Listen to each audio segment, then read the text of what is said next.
We actually surveyed 100 people, asking them like to name a celebrity with a huge cock, and 100% of them said Tommy.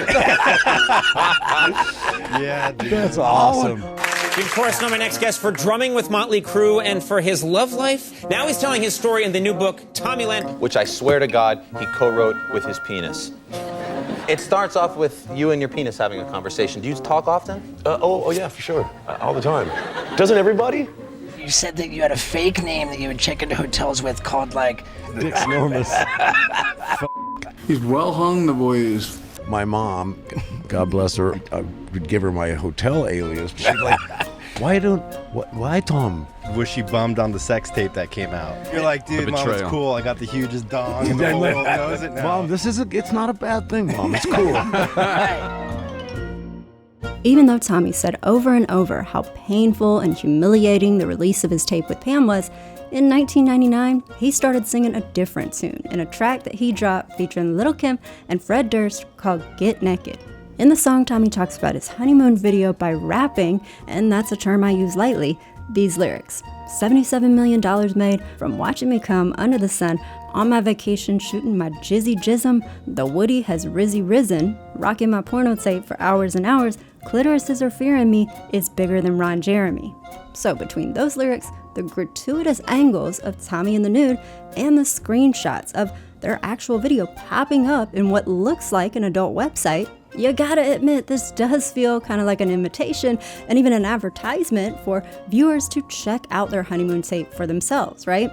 And look, it's not just Tommy making this plug because Pam clearly approved of this production, seeing as she was featured in the music video. As you'd expect, she was, of course, also naked in a scene where she jumps into bed and under the covers, presumably to get frisky with Tommy.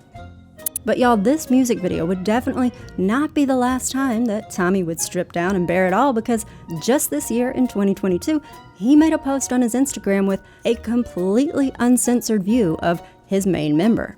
Tommy Lee, full frontal nude, honk if you like it. Opening Instagram only to be greeted by the of Tommy Lee. Sees what Tommy Lee posted. The generation of people who saw the Tommy Lee sex tape years ago versus the generation of people who saw Tommy Lee's penis just now. First time?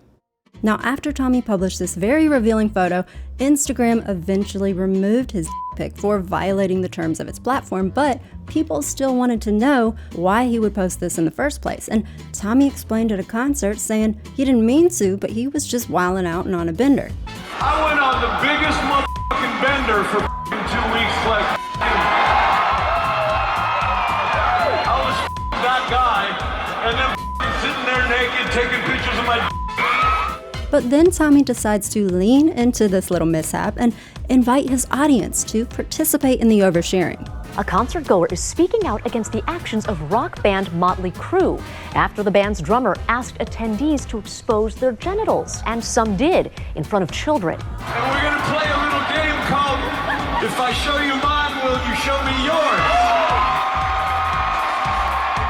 Alvarez was shocked and says it was traumatizing to see so many people take part. The world is too soft. Been doing this for years, Juan. Now, right around this time, Tommy also decides to show his wiener on stage, which made a lot of people ask, was this whole dick pic really an accident, or was it an intentional marketing stunt? Tommy Lee changing his bio to new album out now, then posting his whole dick is the future of music marketing. That's it from now on. It's on Main. It worked. I follow him now. My friend took a screenshot, so I have it, LOL. And in fact, if we look at Tommy Lee's profile, it does say, my new album Andro is out now. Even though that album isn't really that new, it actually dropped in 2020, and so why would Tommy Lee be wanting all this attention 2 years later? Could it be because tickets for Tommy's big world tour would go on sale the very next month, or was that a little coinky-dink? Whatever the case, I'm willing to bet that this probably won't be the last time that we see Tommy's nether regions, because he actually wrote once, I guess if my career ever fails as a musician, I can always be a porn star. And y'all, it looks like he might be on his way, because this year Tommy joined a website notorious for serving up explicit content, often from creators who work in the sex industry, the subscription platform OnlyFans. Yo, I'm Tommy Lee. Join me over at OnlyFans because I went the over there because I'm tired of Instagram policing our bodies. So head over to the wild side. OnlyFans. Let's go. Okay, before we move on, I should also mention that Tommy's bandmate, Vince Neil, who is the lead vocalist of Motley Crue, also dropped a sex tape that reportedly showed him in a threesome with an adult actress and a playmate who starred on the show Baywatch. And just like Pam and Tommy's tape, Vince's video was also allegedly leaked in this mysterious dramatic scandal, and it was also marketed by none other than IEG and Vivid Entertainment. So y'all take that for what it's worth, but there are certainly a lot of curious connections going on here, and we are not done yet, because up next, we need to talk about what Pam did after the release of this infamous honeymoon tape, because the choices she made in her career and in her personal life raised some serious red flags for me.